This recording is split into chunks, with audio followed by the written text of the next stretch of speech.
Welcome back to the Footballguys Home League Show. He is Joey Wright. I am Kevin Murray, and we are here to celebrate every aspect of the fantasy league experience. We're excited to be here today. Lots going on at Football Guys right now.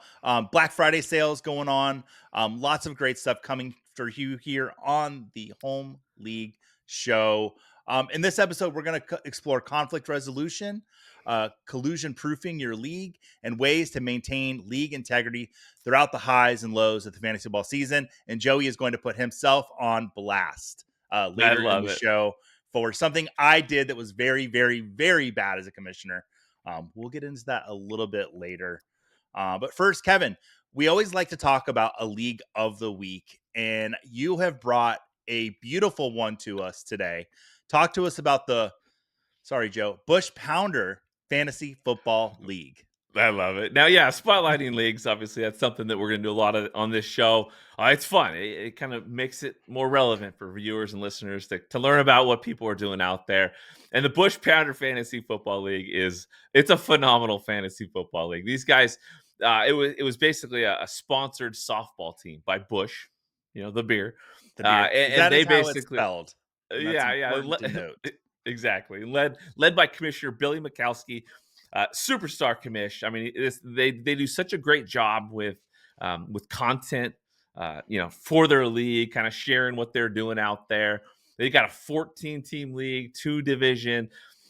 They use an Empire Fund system. Basically, what that is where you don't, not all dues go to the league champion or paying off, high points in a single season. You keep some of the money each year that grows each year until you hit a milestone. An example would be like back-to-back championships, right? As soon as a team gets a back-to-back championship, then they get the Empire Fund. Sometimes an Empire Fund, like an Empire League, the league actually, like, it's a dynasty league, and it actually ends when that fund finally is released, and that can go on for years and years. Really cool system. Paul Charchian is kind of the founder of this Empire system, but this Bush Pounder League, they use an Empire Fund. They go nuts on draft day, full production value. It's pretty awesome. And then one of the things I really love is they have a website. They use a service called League Legacy. It's basically like a website that helps kind of share the story of your fantasy league. Right, it gets custom history, showcasing championships, celebrating league culture year round. LeagueLegacy.com is definitely something you want to check out. It's actually LeagueLegacyWebsites.com.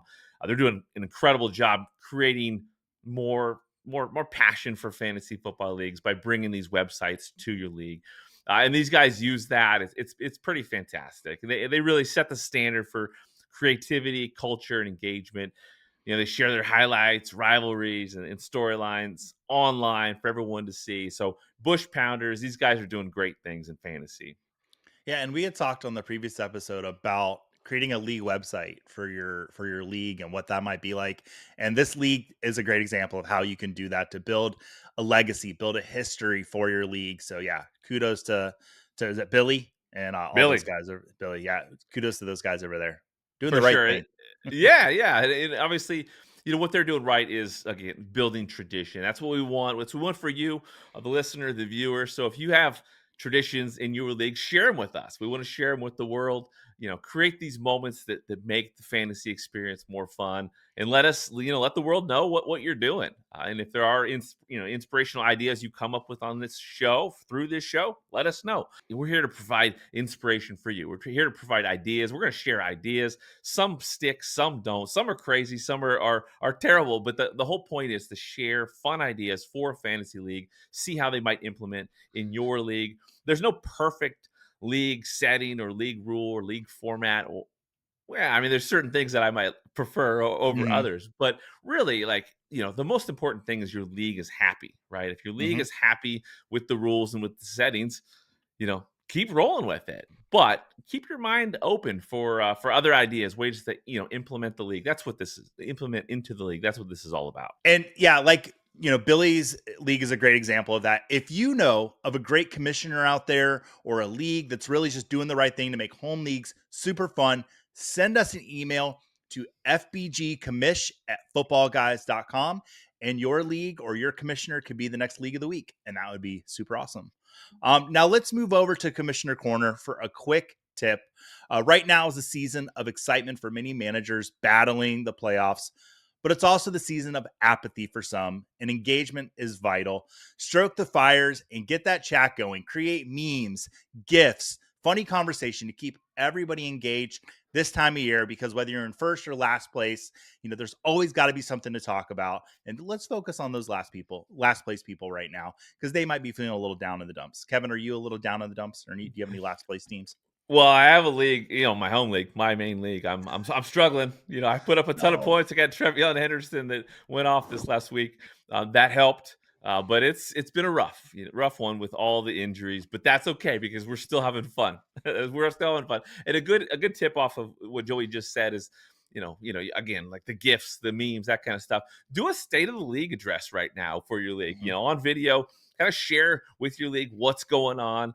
Use it as a way to troll some of the league members, or in any creative way. If you want to just be, reserved and just provide the state of the league, sure, go ahead and do it. But take it as an opportunity also to inject fun and some humor into your league. It's a great time of the year because, like Joey said, it's kind of a season of apathy. This is a time of year where people are either all in fighting for the playoffs, or they're losing a little bit of interest. So inject some fun. It's a great way to go for sure. Yeah, and we just gave you some great tips on how to, keep your league engaged. But, we don't want to just give tips. We want to settle some disputes, Kevin. And I think you'll be calling that the commissioner's court. And he's brought Yeah. out props again. Ladies and gentlemen, please, if you're listening, thank you so much. But watching the show brings so much more value because Kevin has props. You would think it'd be me, but no, Kevin is the prop guy. So all rise. We are ready and prepared to solve your problems and handle your disputes. And you can send those questions to the exact same email address, fbgcommish@footballguys.com. And we'll settle all of your league disputes. We'll talk about them on this show. So yeah, excited for that. We're here for that, but we're also here to talk about the headline topic of today: conflict resolution, league integrity. We want to make sure that problems are solved in a fantasy football league. When a league blows up and runs the wrong direction because of this or that, it's usually a lack of communication. It's a lack of preparing, lack of planning. So we just want to make sure that your league runs smoothly. You think ahead when it comes to preventing collusion, preventing apathy. So that's what we're talking about right now. Joey, take it away.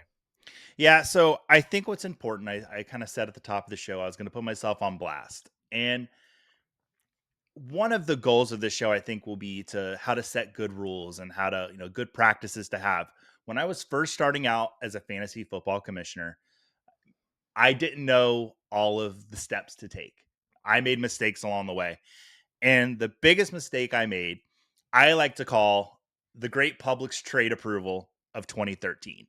So in this league, we did not have a constitution. And I want to state that that's the most important thing I learned from this situation is always have a league set of rules, a constitution that everyone can go to and read. It was just kind of an unwritten rule that if you made a trade in the league, we would give it 24 hours before I would approve it. And we had two managers that made a trade on a Saturday night and said to me on Sunday morning, "Hey man, can you just push it through?" And I was like, "Oh, well, you know what? Yeah, sure. People could have seen it last night. It's not been 24 hours, but I'll go ahead and push it through." And I pushed the trade through on my little Yahoo app as I walked in the door to Publix. And Publix is a grocery store. So I had to pick up some game day snacks at the time. For some reason, I'm getting a little shivery when I talk about it because it's just a very bad memory. The moment I hit approve trade, I want to give it 5 minutes. My phone started exploding. I had both league managers, opponents calling me, cursing me out. How can you do this? There's supposed to be 24 hours. What kind of commissioner are you? And I was taken aback. And so I'm like, okay, well, I'll just reverse it back. So I reverse it back. And then the two league managers call me. They're like, why'd you reverse our trade? You said you approved it. And it was a whole big mess. Big lesson learned once again, have a league constitution. I had league members that were just not happy with me. It created distrust in the league. Had I had a constitution, that would have not been a problem at all. Yeah, I mean that's what it comes down to is really again planning ahead and preventing problems from occurring. It's natural. There's conflict is inevitable in fantasy football. People are competing. That's just what happens. But great commissioners are gonna obviously gonna manage the league while having fun. Mhm. Conflict again is a major concern in fantasy leagues when tensions get high. If you have it written in stone, or again, if as a commissioner, if you're kind of leading the way and using good communication practices, it makes such a difference. And that kind of mistake is not it's not a surprise. It's not something that doesn't happen very often. It happens a lot, right? A lot of fantasy leagues, uh, you know, blow up, internally Yeah. because of stuff like this. And that's why we want to make sure that as a commissioner, you are picking up the tools that you need to make sure that these kind of things do not happen. So Yeah, and I will say that league does not exist today. Um, well, which it's another lesson too with leagues. Like we talked in the previous episodes about knowing the culture of your league, knowing who's going to have in there. And sometimes when you get a melting pot league with just lots of different personalities, that doesn't mesh that well. And we knew the right time to move on. We actually made it one more season after the great Publix trade approval of 2013. So, um, yeah, I don't really want to there. think about that league much more. Let's move on. Let's move on. No, but yeah, common sources of conflict. You got trade disagreements or perceived lopsided trades. That's one of the biggest things that I see with leagues that are using voting for trades. Right? I'm one that prefers the commissioner or a committee handling that because people are biased. People want to win their league. They don't want their Yeah. competition to get better. Lopsided trades, not allowing managers to manage their own teams is I think it's the number one problem when trades go down in fantasy leagues because everyone I has an opinion. Uh, when you have an opinion and you click, no on a trade, you got to check yourself because you're either biased or you're over competitive or you're a bit again kind of trying to manage someone else's team. You're not taking into account that people have to take risk in fantasy. Risk is important. If someone projects a certain player to bounce back and be a league winner down the stretch, let them do it. Right? There's certain things that you want to be looking for. Obviously, with collusion suspicions, it doesn't happen as much as you'd think, as much as people talk about collusion. But collusion, you have to define it, right? It's yeah. basically managers coming together and plotting to make a move. Whether it's a trade or a drop in a pickup or something like that. Or you're going to tank and whatnot. So those are the kind of things we want to really be aware of. Is what is collusion. Beyond collusion, you got lineup manipulation, people tanking. That's a problem. Obviously, a fantasy football team or league or manager that's not setting lineups, but then all of a sudden they got a trade going down. Those are the kind of things you want to be looking for. Yeah. Um, late season disengagement, the apathy topic we've talked about. That's a concern in fantasy league. That's something that can lead to some issues. Obviously, commissioner bias is a problem sometimes. Sometimes commissioners use their abilities too much when it comes to some of the settings and stuff. Any changes midseason is a red flag. A fantasy league should have everything set from the beginning of the season to the end of the season. Any setting changes, unless that's league voted on and league approved, unanimously, there's some tinkering a commissioner can do to find an edge if no one's looking. So you want to make sure that you're aware of that. Now, obviously, documenting the rules, like Joey said, Yeah. a constitution is key. Not everything can fit into a constitution. There are things that might arise that are outside the constitution. We'll get into that in a second. But prevention obviously is the easiest way to resolve problems before they happen. Yeah, I want to kind of pony back. Is that the phrase pony back? So, Kevin, we've done Pony it two back. shows. Yeah, we've done two shows together now. You will soon learn that Joey doesn't understand what phrases mean. I once thought pigeonholed was the phrase and not pigeonhole. But Yeah. I wanted to kind of double back to something you said about trade disagreements or collusion. I can't believe it's taking me 3 episodes now to bring this up. One of my like foundational beliefs in fantasy football is to never veto trades, just veto managers.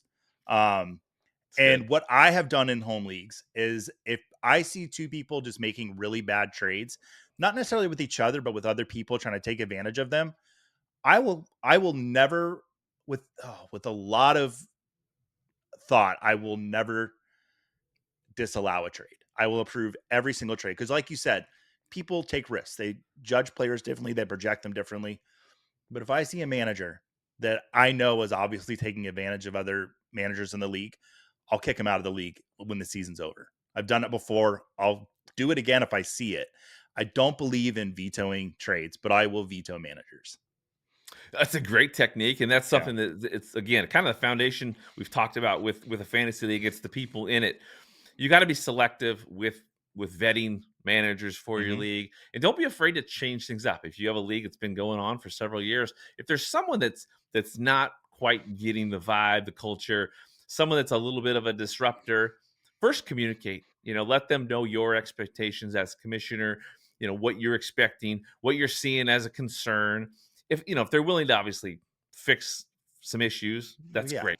But most of the time, people are kind of set in their ways, so it's not a bad idea to really look at your league every single season, projecting forward and saying, "Hey, is there any changes that we need to make?" Because vetoing a manager over vetoing a trade is a great strategy.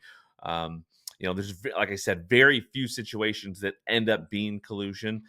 Hmm. Flags you got to kind of look for, though. I mean, you got family members, best friends, a unique relationship Spouses. along with spouses, obviously, This is a along big one. with exactly along with red flags in the deal themselves. Yeah. That's when you start asking questions. I again don't let the league do it. Is my personal preference. I think that again the commissioner should handle that, or again some type of committee would be great. But obviously, preventing problems again is the key. So a constitution is huge. Preseason voting, making sure those rules are set.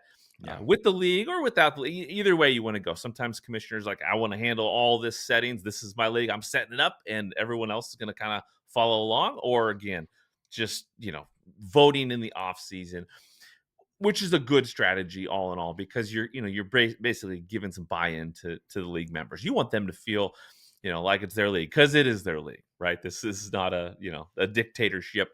We want to make sure the league is doing it together and experiencing every great aspect of fantasy together. Yeah. Communication, transparency, though, is really, really the key. So we want to make sure that you're communicating well with your leagues, and being very transparent with any changes you're doing in a league. Yeah, Kevin's kind of hitting on three things that I love here. And I think what's important to remember, especially when you're establishing a league from the start, if you're going to be the commissioner, fantastic. But putting things to votes in the beginning is a great way to get complete buy in. And I don't like to just do it like, okay, here are the rules. Let's all vote on them. I like to, if I can, either get a Zoom together, or if you're all local, go out to your local sports bar, sit around a table and be like, hey, here are the rules. What do we want to add? What do we want to take away? Just get complete involvement from the beginning. And it makes the league a lot easier to commission, to be honest. For sure, for sure.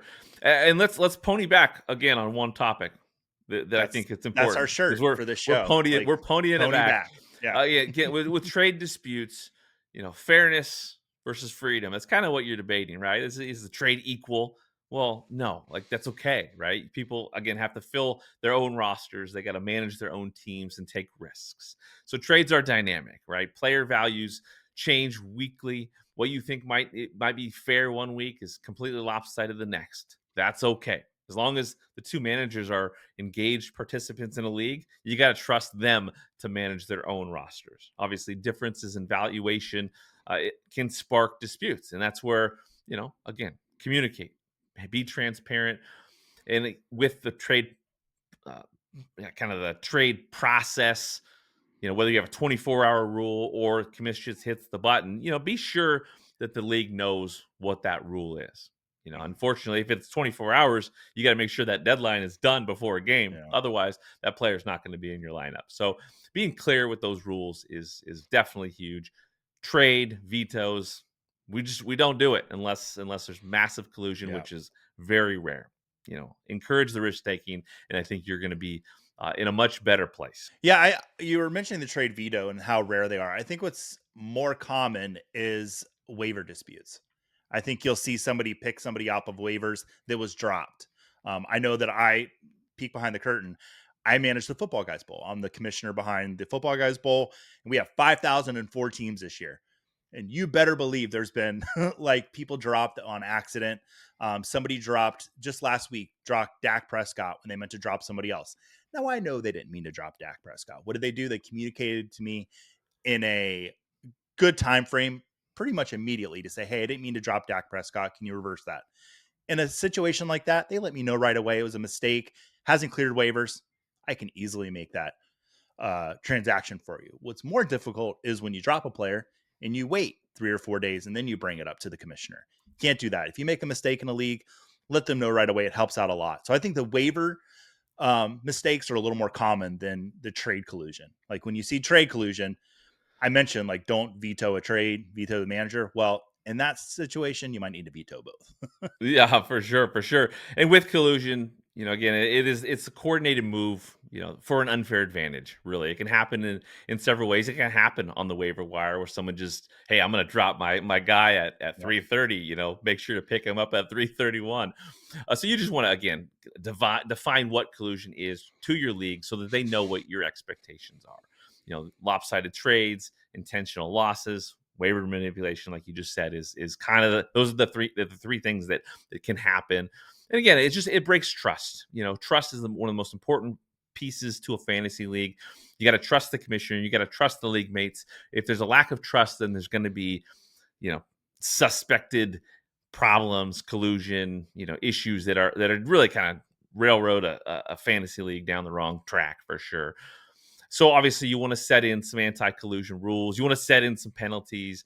I think one thing is really good is again to have like a trade committee uh, and an investigational committee. If there is a suspected act that could be collusion in a fantasy league, you need a process. And I think it first comes with the commissioner or a committee talking to the members of the league that made the deal, asking what their intention was, and as long as they know this is coming, they won't be as defensive. It's so natural as humans to be defensive over everything. And obviously, if you're being accused of cheating, that's going to be something that makes you feel defensive. But if it's in the bylaws, if it's in the Constitution, hey, when a trade goes down, we ask you, what are you thinking? And it's okay to do that. I think sometimes people might think that's overstepping. But as a commissioner, again, you want to run a tight ship, you want to run a clean league. It's okay to ask the managers for their explanation of how they think this is helping their team. If they stumble and if they ramble on forever, yeah, there might be some issues to then look into a little further. What's the relationship with that other manager? There's things to again set up a process that the league knows is going to happen if there's any suspected collusion, and I think you're going to be in great shape. Yeah, I've talked about my home league, the Golden Gnome League, and just this morning, we've been together for over 15 years now. I think it's year 18, but we've known each other since we were 16, and we had a trade go off yesterday. I sent Khalil Shakir and Cade Otton to someone that lost their tight end for the season, and they sent me DK Metcalf and Brian Thomas Jr. He doesn't think Brian Thomas Jr. is going to come back this season. So, like you just said, like on paper, that trade looks very lopsided in Joey's favor. And he sent it to me. I didn't send it to him. So if my leagues listen to this, maybe I'm just getting this out in the air now so that we can all hear it. But no, like Kevin said, like talk to your league mates. Like, hey, why did you make this trade? Get it out in the open. Like, here's exactly why. Or like Kevin said, like talk, privately with the commissioner. Like, okay, what are you thinking here? It's very rare, especially in a league that's been around for a long time, is a trade going out there that's going to be complete collusion, and just communication shows that right away. Yeah, and a great culture tip is just celebrate the engagement, celebrate the wins, the spoilers, and celebrate fair play. Say, and honor your managers for doing great stuff. The more you make the league fun and Mhm. exciting and connected, the less likely someone's going to take risks to blow up a league. No one wants to destroy a league that they love, right? So shady activity just naturally, surprise, surprise, goes away in a league that is connected and culture is first. So have a great league, run a great league, and your league members are going to be more forgiving when the commission does make mistakes. Commissioners can make mistakes, and that happens.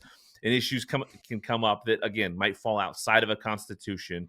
But if there's trust there, and if there's just an overwhelming love for the league, no one wants to destroy that. So lead with that for sure.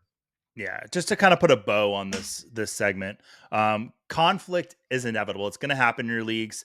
It's what separates good leagues from bad ones, and for great ones, to be honest. Encourage trades while overseeing only to prevent collusion. Transparency, rules, and culture always protect league integrity. Commissioners lead by example. Fairness plus communication equals engagement and fun. Now, Kevin, fantasy is always fun with a little bit of shame sprinkled in. You have brought to us 4 league punishments, and we are going to rank them from first to last in what we think would be the worst punishment. And by worst, we mean best. No, exactly. So, like, what Well, do you want your league mates to have to do if they lose? exactly. Yeah, this is the last place lounge. We're going to talk about some last place punishments, and like you said, sprinkle in some shame. That's how you make a little more fun in the league, right? So, the 4 items we got, the four punishments we're going to talk about. You're sitting on a street corner in costume with a sign. Classic fantasy football punishment. Okay. It's very viral. People love seeing that. It's fun. Honking at someone in the sign in the costume. I mean, it's pretty darn good. Another one, the last place manager has to pay the league champs dues next season. Okay. Financial punishment. Third one, video apology to the league. The last place manager has to create a video with certain restrictions, certain things they got to hit. Maybe it's 1 minute long, 2 minutes long, or you got to be in costume. You got to set the parameters. But basically, a video apology to the league goes viral. Or last place manager just loses a draft pick next season. They lose whether, again, how fair is that? Do you want to be the first round? Do you want to be the 5th round? They basically lose a draft pick. So those are the 4 punishments. What are your thoughts on these ones? So I as you were talking about them, I started ranking them. I think the one for me that's like, this might be good if you're starting out a league where you don't know a lot of people in the league. Like you've kind of, let's say you move to a new town and you put out a little Facebook ad to say, hey, listen, I want to start a fantasy football league to get to know some people in the town, in the city I'm in, this new city. Losing a draft pick for next season might be a good way. It's kind of, it stinks to have to do it, but you're not going to lose any friends over it. I think the next one that I probably wouldn't want to do is pay the league dues. Like, that stinks, but money is money, and it can be replaced. What cannot be replaced is being embarrassed. Like, there are league punishments I've had to go through where I would have much rather just paid money out. Like, if I'm being honest. And I think the video one would stink. I think, but unless that video gets shared around, not everyone's going to see it, but it still stinks. You got to be on video apologizing for whatever you did to the league. And maybe they can feed you answers that you have to read on camera. And that could get shared around, and that would stink. But I think sitting on a street corner in a costume with a sign is probably the best fantasy punishment that we have listed here. It's the one that I don't want to do. I have had to do it. The I suck at fantasy football sign, I've had to hold that on a street corner in my life. Which, for the record, I don't think I suck at fantasy football, regardless of what they made me do. But public embarrassment, I'm a big fan of. If you lose your league, the more people to know about it, the better. And get them on a street corner, get them a sign, get them a funny costume. I had to wear a banana one year, I believe. So yeah, let's get the public shaming going on. I think it just makes stronger leagues. And that's a classic one for a reason. I think when you talk about last place punishments, it's important. We're going to get into this actually in a couple episodes, but last place. Well, the reason for a last place punishment is, one, to have fun and shame, but you also want to discourage the apathy and the tanking and the disinterest down the stretch. You want managers to not want this punishment, right? So you want people fighting, in the very final weeks of the season. This is the subset of a fantasy league that's the most important to keep engaged during a fantasy league. Because if the bottom 6 of a league in a 12-person league, stops playing because they're out of the playoffs, it really throws off the league. So you want people fighting for getting out of this punishment. And I'm with you. Losing a draft pick, I don't think that in a redraft league, a home league, like a redraft, you might have a dynasty home league, but a redraft, I don't want you to have next year affected by this. I want next year to be shamed for it, but I Mhm. don't want you to be your season to be impacted because they're not connected. I think that the paying the league's dues, that's I think that you want to get out of that. You're going to fight to get out of that, but you're right. I think the video apology is great, and I think that the public street corner deal is the best one. Unless you don't have money. And then in that case, the money one would be really bad. And no, I'm not going to say what I was about to say.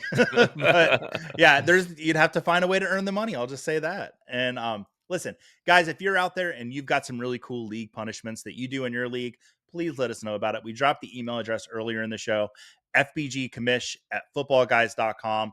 Send us those punishments you have and put it in the subject title so we know if you're sending us an audio clip to tell us what the punishment is, or you're sending us a text submission, let us know that in the subject line. But we want to hear about it all. We want to hear, your questions, your advice. If you've got some fantasy advice for commissioners, we want to know that to build community in your league, to build engagement. We want to hear about it all. So yeah, send us those emails at fbgcommish@footballguys.com. That's right, and that's where you pick up the phone, you do whatever you can to contact us. Commish hotline is going to be hot with this show. We're excited. There you go. We're excited to hear everything you got. So the culture of fantasy, really, that's what this is all about. We want to make sure that you're having fun, you're inspired. We want to make sure that you're bringing fun to a fantasy league. Like we've said previously, we want the fantasy experience to be raised. We want more leagues having fun because we understand that the culture and connection in a fantasy league is what it's all about. Everyone's fallen in love with fantasy football because of a connection, a league experience they had once upon a time, and we want more people to do that because in this world, we want people to feel connected, and again, my personal experience, my home league, it's all friends, family, that go back my entire life, right? I want that for others because it means so much to stay connected to these people, and fantasy football is just a great way to do that. Absolutely. Looking ahead, next week's episode, we're going to actually dive into ways to keep your league engaged through the playoffs. They're right around the corner. We'll discuss playoff formats as well. Kevin, did you make the playoffs? Have you made any yet? I know we're looking at around like week 10, week 11. Have you Yeah. secured any Oh, berths yet? yeah. Well, I'm in so many leagues. I got some playoff bursts, but Okay. my home league, no, I'm not making those You're not playoffs. making the playoffs. So I need to find ways to stay engaged. We've got like a murderer's row in my main home league. We've got a lot of 5-5 teams right now, and it's like anyone's guess. I think it's third through ninth place are all 5-5. So I love that. we don't know who's going to be making the playoffs, but we know we don't want to make the Troll Bowl. That's our last place. We don't want that at all.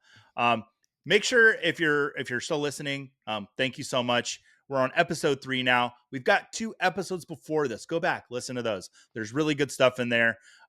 No bad Joey phrases. I think I brought the first bad Joey phrase out in this one with pony back, which I don't think is I don't think that's a thing, Kevin. I really It's don't. it's gonna be a thing now. So that's the kind Okay. of thing that this show is gonna create is things like pony it back. So that will wrap this episode of the Football Guys Home League Show, where we help fantasy managers and leagues raise the bar, one draft, one tradition, one connection at a time.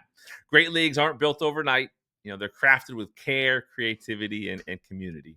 And that's why we're here to share ideas, inspire your next move, and help your league thrive. Take what you heard here today, bring it back to your crew, and make your league better than ever. If you enjoyed the show, subscribe, leave a review, and share your league. For more tools and strategies, visit footballguys.com, helping you win and make fantasy football more meaningful. Stay engaged, stay creative, and keep the heart of fantasy football alive. This is the Home League Show from Football Guys, your guide to a better league and a better season.